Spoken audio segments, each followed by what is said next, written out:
नमस्कार दोस्तों, स्वागत है एक बार फिर आपके अपने YouTube चैनल जीवा स्टडी पर। मैं वरिष्ठ अध्यापक मुकेश कुमार दांगड़ आपका स्वागत करता हूं। तो राजस्थान चतुर्थ श्रेणी कर्मचारी भर्ती जो है उसको मद्देनजर रखते हुए मैं आपके लिए जो है आर्थिक समीक्षा जो 2024-25 है उसकी मात्र 10 से ये 15 मिनट की एक क्लास लेकर आया हूं। और यहां से आपके एक या दो क्वेश्चन आने के चांस रहेंगे और बूंद बूंद से जो है घड़ा भरता है, आपको पता ही है। तो मात्र ये 15 मिनट की क्लास अगर आप देख कर जाओगे तो आप जो एकदम अच्छे से कर पाओगे। मैंने कंप्यूटर की मात्र 3 क्लास ली थी, कितनी 3 क्लास, और वो लगभग 45 मिनट की तीनों क्लास मिलाकर। फिर भी कल जो आपका टेलीकॉम का जो पुलिस का एग्जाम हुआ था उसमें लगभग क्वेश्चन उन 3 मात्र 45 मिनट की क्लास में से आए। तो मैं जो भी चीज लाऊंगा छात्र हित को जो है मद्देनजर रखकर लाऊंगा, वरना मैं करवाने को आपको जो है राजस्थान जीके की कितने भी जो है क्लासेज करवा देता। मेरे तो व्यू आ रहे थे, लेकिन मैंने क्या किया, इंग्लिश और मैथ को ज्यादा जो है अहमियत दी, क्योंकि यहां पर आप अच्छा कर पाओ। और अब मैं क्लासेस लगभग बंद कर चुका हूं, कारण कि अब जो है लास्ट टाइम में ज्यादा क्लासेस आपको नहीं देखनी है। बस ये 10 से 15 मिनट की आर्थिक समीक्षा के कुछ इंपॉर्टेंट पॉइंट देख लें, ताकि जो है आप जो है 1.5-2 नंबर बना सकें। तो चलो शुरू करते हैं क्लास। जो जो चीज मैं आपको बताऊं बस आपको वही ध्यान रखनी है, ज्यादा अपने को डीप में नहीं जाना है, क्योंकि आपका जो है 1 या 2 क्वेश्चन आएंगे जो करंट में। तो सबसे पहले अपने को जो ध्यान में रखना है वो है कि सकल राज्य घरेलू उत्पाद, इसमें स्थिर मूल्यों पर जो है आपका, और स्थिर मूल्य 2011-12 के अनुसार होते हैं, उनमें जो आपका सकल राज्य घरेलू उत्पाद है वो आपका जो है 9,06,294 है, और प्रचलित मूल्यों पर ये जो है 17,04,339 है। बस ये आपको ध्यान में रखना है इतना। फिर सकल राज्य घरेलू उत्पाद में वृद्धि दर, ये ज्यादा इंपॉर्टेंट है ऊपर वाले से, और वृद्धि दर आपकी स्थिर जो मूल्य है उन पर है 7.82% की। इंपॉर्टेंट बनता है, ध्यान रख लेना। और प्रचलित मूल्यों पर जो आपकी सकल राज्य घरेलू उत्पाद, ध्यान रख लेना, सकल राज्य घरेलू उत्पाद वृद्धि दर है 12.02%। तो स्थिर मूल्यों पर वृद्धि दर कितनी है आपके सकल राज्य घरेलू उत्पाद की, 7.82%, और प्रचलित मूल्यों पर कितनी है, 12.02%। जो चीज करवा रहा हूं बस वही करनी है, ज्यादा आपको जो है दिमाग में नहीं लेना है। फिर आपका सकल राज्य मूल्य वर्धन में स्थिर मूल्यों पर क्षेत्रवार योगदान, यानी स्थिर मूल्यों पर जो क्षेत्रवार योगदान है वो 2011-12 के आधार पर कितना है, ये एक चीज ध्यान में रखनी है। तो ये आपका देखो, सबसे पहले हम बात करें कृषि की, तो कृषि में ये 26.54% है, ठीक है। उद्योग की बात करें तो उद्योग में ये 28.39% है, और सेवाओं में ये आपका 45.07% है आर्थिक समीक्षा 2024-25 के अनुसार। तो क्या चीज याद रखनी है, ये अगर आपको याद नहीं है कोई बात नहीं है, लेकिन एक तो स्थिर मूल्यों पर आपका सकल जो राज्य घरेलू उत्पाद है उसकी वृद्धि याद रखनी है, प्रचलित मूल्यों पर याद रखनी है, ठीक है, 7.82 और 12.02। फिर आपकी स्थिर जो मूल्य हैं उन पर क्षेत्रवार योगदान ध्यान रख लेना। कृषि का योगदान आपका 26.54% है, उद्योग आपका 28.39% है, और सेवाएं आपकी 45.07% है। कौन से मूल्यों पर है, स्थिर मूल्यों पर। बस ये क्लास देके चले जाना, बाकी आपको ज्यादा जो है पढ़ने की जरूरत नहीं होगी। फिर एक चीज आपको ध्यान में रखनी है वो है कि सकल राज्य मूल्य वर्धन में प्रचलित मूल्यों पर क्षेत्रवार योगदान, ये वाले याद रखने, ये पहले पुराने, इनको भूल जाओ आप, इनको दिमाग में नहीं लेना है। तो कृषि है आपकी 26.92%, किस पर, प्रचलित मूल्यों पर।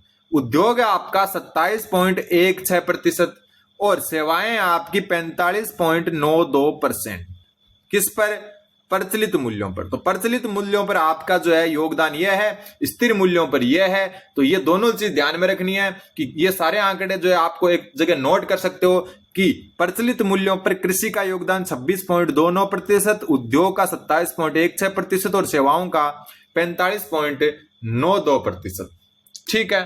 फिर जो आपको ध्यान में रखनी है वो रखनी है प्रति व्यक्ति आय। 5वां पॉइंट है, इसको जो ध्यान में रखने की कोई जरूरत नहीं है।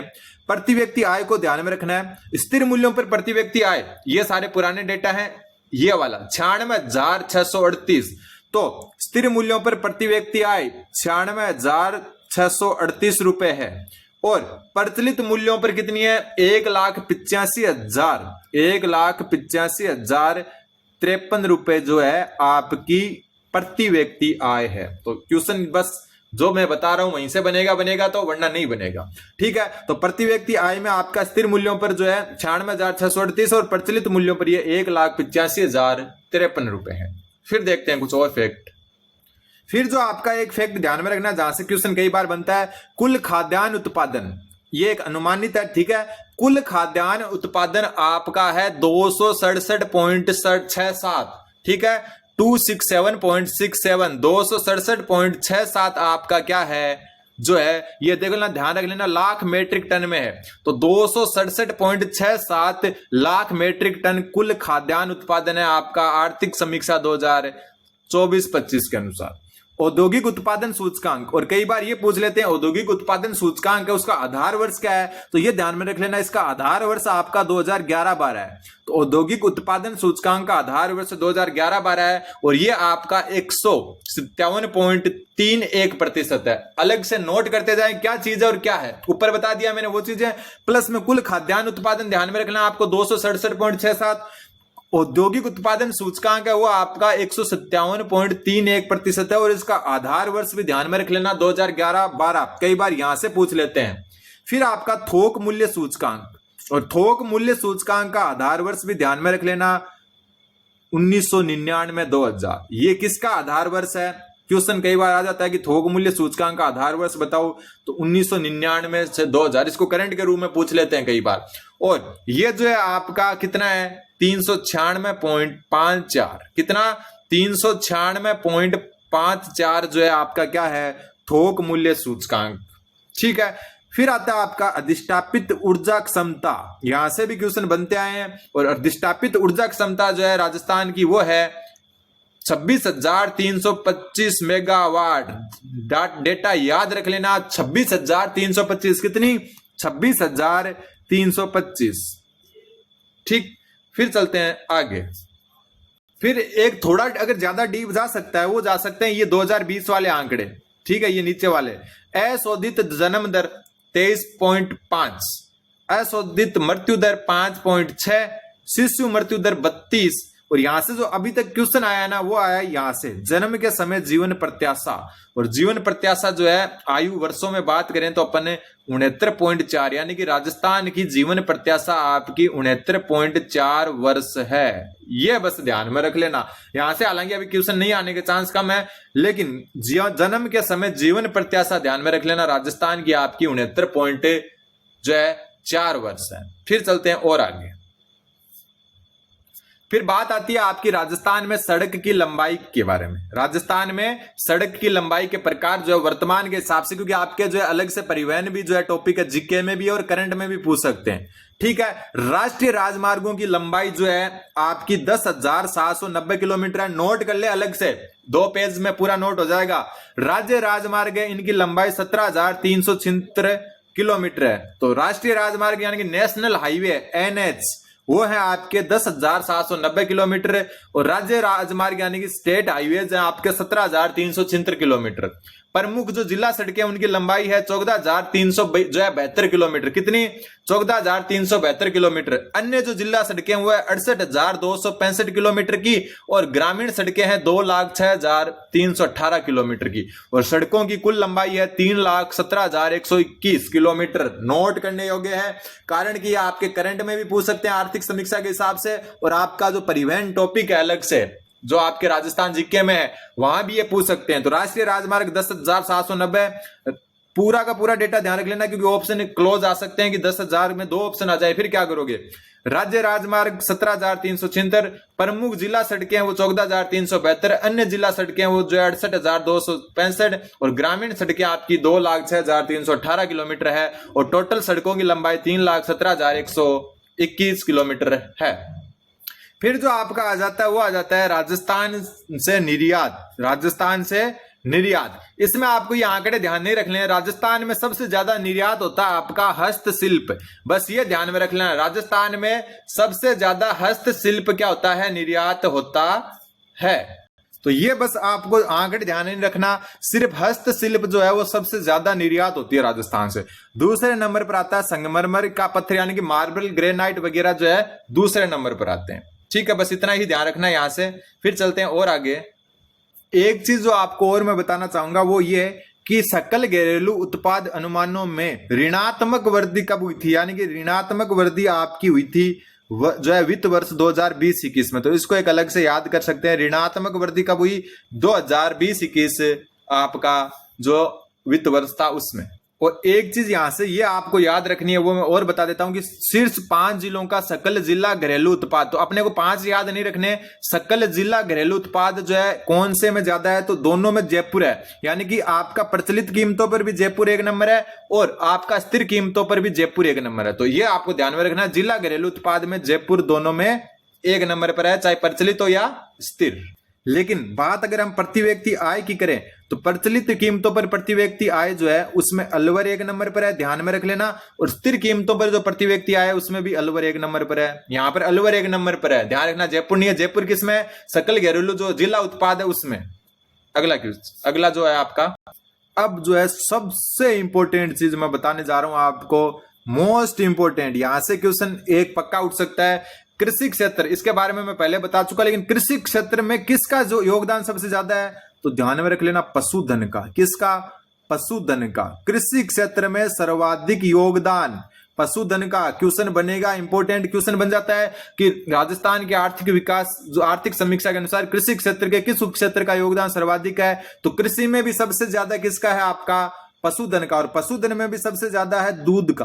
किसका, दूध का।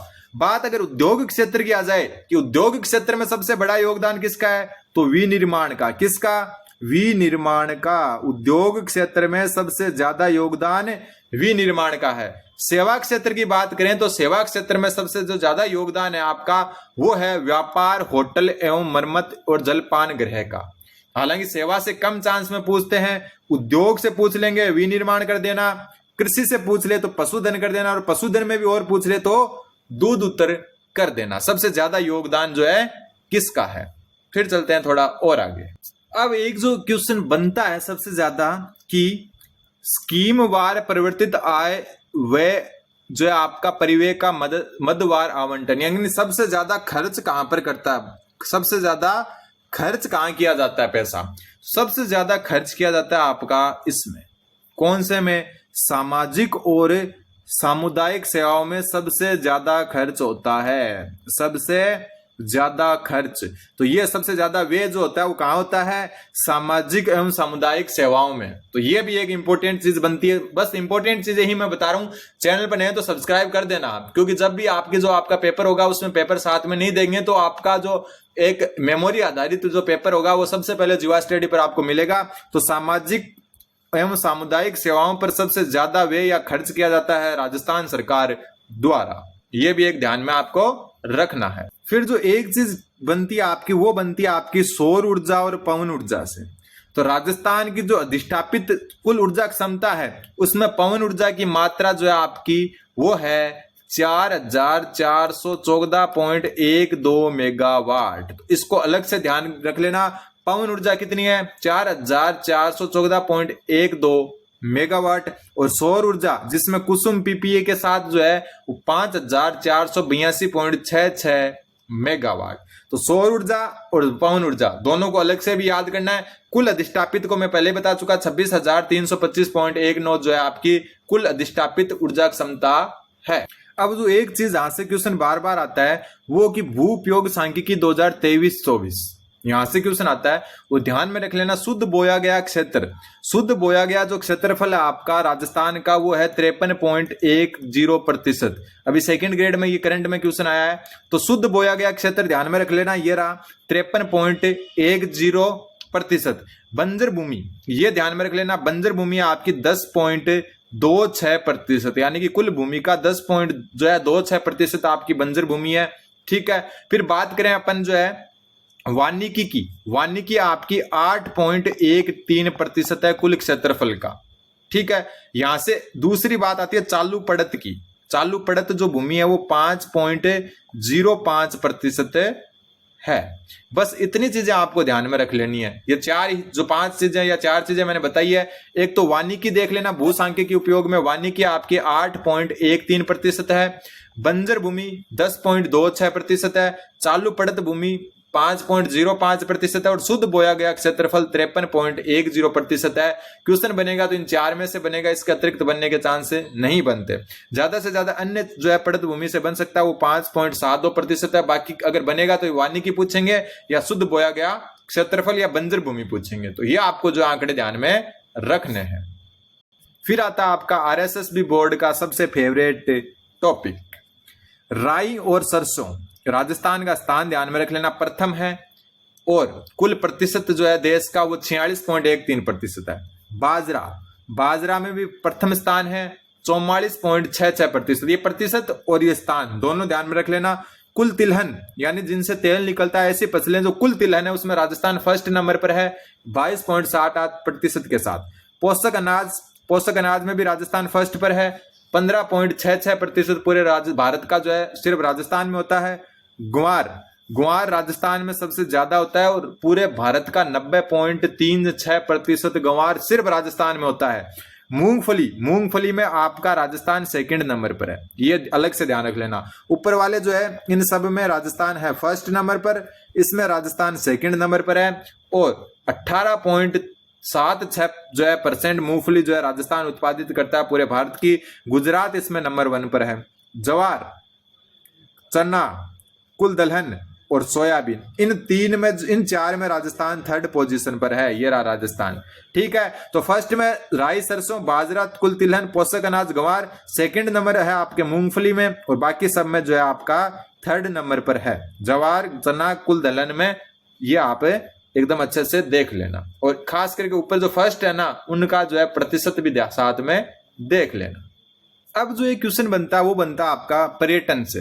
राजस्थान में घरेलू पर्यटक विजिट्स, और राजस्थान में 2024 में 2384 लाख पर्यटक जो है घरेलू पर्यटकों की बात हो रही है। और इसमें थोड़ा सा आपको ध्यान में रखना वो ये है कि राजस्थान में सबसे ज्यादा जो घरेलू पर्यटक आते हैं वो कहां पर आते हैं? सबसे ज्यादा घरेलू यानी कि देशी पर्यटक की बात कर रहे हैं अपन। घरेलू मतलब जो देश से देश में आते हैं और सबसे ज्यादा सिक्कर में आते हैं। ध्यान में रखना 2024 में सबसे ज्यादा पर्यटक कहाँ है? सिक्कर में। कौन से? देशी पर्यटक। और सिक्कर में आने का कारण है खाटू श्याम जी मंदिर। और यहाँ पर आप अगर जयपुर की सिंधी कैंप पर 15-20 मिनट भी रुक जाओगे ना तो आपको हर 1 मिनट में 2 बस मिलेगी खाटू श्याम जी जाती हुई। और पूरे भारत से जो है वहां पर लोग आ रहे हैं फिलहाल। तो सबसे ज्यादा सिक्कर में आते हैं देशी पर्यटक। 2 नंबर चित्तौड़गढ़ है, लेकिन अपने को सिर्फ सिक्कर ही याद रखना। 1 नंबर सबसे ज्यादा देशी पर्यटक कहां पर आते हैं? सिक्कर में। और अंतर्राष्ट्रीय पर्यटकों की बात करें तो अंतर्राष्ट्रीय पर्यटकों की संख्या आपकी 20.72 लाख है। 20.72 लाख। और ऊपर वाली अपन देख चुके कितनी लाख थी, और ये आपकी 20.72 लाख है। यानी कि लगभग आप ये मान के चलो कि 20 जो है लाख और 72,000 जो है विदेशी, कौन से? अंतर्राष्ट्रीय पर्यटकों की बात हो रही है यहाँ पर, ठीक है। और अंतर्राष्ट्रीय पर्यटक सर्वाधिक कहां पर आते हैं? तो अंतर्राष्ट्रीय पर्यटक सर्वाधिक आपके आते हैं जयपुर में। कहां पर? जयपुर में। तो ये ध्यान में रख लेना। फिर 2 नंबर आता है उदयपुर। तो विदेशी पर्यटक सर्वाधिक जयपुर में और देशी पर्यटक यानी कि घरेलू पर्यटक सर्वाधिक सिक्कर में आते हैं। ये आपको ध्यान में रखना है। फिर आता है सबसे जो है अलग बात जो आपको ध्यान में रखनी है कि सबसे ज्यादा पर्यटक आते कहां से है? तो सबसे ज्यादा पर्यटक आपके यूएसए से आते हैं। यूनाइटेड स्टेट ऑफ अमेरिका से सबसे ज्यादा पर्यटक आते हैं। 1,56,719 पर्यटक सिर्फ और सिर्फ आपका संयुक्त राज्य अमेरिका यानी कि यूएसए से आए हैं। फिर जो एक क्वेश्चन बन सकता है वो बन सकता है आपका राजस्थान एसडीजी इंडेक्स 2024 से। राजस्थान एसडीजी जो आपका इंडेक्स 2024 है उसमें ध्यान में रख लेना ये इतनी श्रेणियां होती है। उसमें से देखो आपको ज्यादातर येलो दिख रहे हैं तो राजस्थान आपका परफॉर्मर की श्रेणी में है। कौन सी श्रेणी में? राजस्थान राज्य एसडीजी आपका जो इंडेक्स 2024 है उसमें परफॉर्मर की श्रेणी में है। पूरा ऑल ओवर जो राजस्थान है आपका वो किसकी श्रेणी में? परफॉर्मर की श्रेणी में। लेकिन एक ये हरा जिला दिख रहा होगा आपको जिसका नाम है झुंझुनू। क्या नाम है? झुंझुनू। और झुंझुनू जिला एकमात्र जिला है राजस्थान का जो आपका फ्रंट रनर की श्रेणी में है। किसके? फ्रंट रनर की श्रेणी में है। तो ये चीज ध्यान में रख लेना। देखो पीले वाले जिले वो परफॉर्मर है और हरा वाला फ्रंट रनर है। तो सभी पीले हैं तो मतलब पूरा ऑल ओवर राजस्थान आपका परफॉर्मर की श्रेणी में आता है। लेकिन झुंझुनू जिला एकमात्र जिला जो आपका फ्रंट रनर की श्रेणी में आता है। तो ये आपको एक ध्यान में रखना है। तो ये आपकी आर्थिक समीक्षा को अपने बहुत एकदम शॉर्ट वीडियो टाइप में देखा है। और क्वेश्चन अगर यहां से आता है तो इस क्लास से बाहर नहीं जाएगा। इसकी अपने क्या है गारंटी है, क्योंकि पिछले पेपर के आधार पर मैंने बताया कि कौन से क्वेश्चन बन सकते हैं RSSB बोर्ड में। तो उम्मीद आपको समझ में आए होंगे। चैनल पर नहीं तो सब्सक्राइब कर दे, क्योंकि सबसे पहले आपको जो पेपर होगा ना वो जीवा स्टडी पर ही देखने को मिलेगा। जैसे पेपर होगा स्मृति आधारित प्रश्नों की हम श्रृंखला लेकर आएंगे। धन्यवाद, बने रहे जीवा स्टडी के साथ।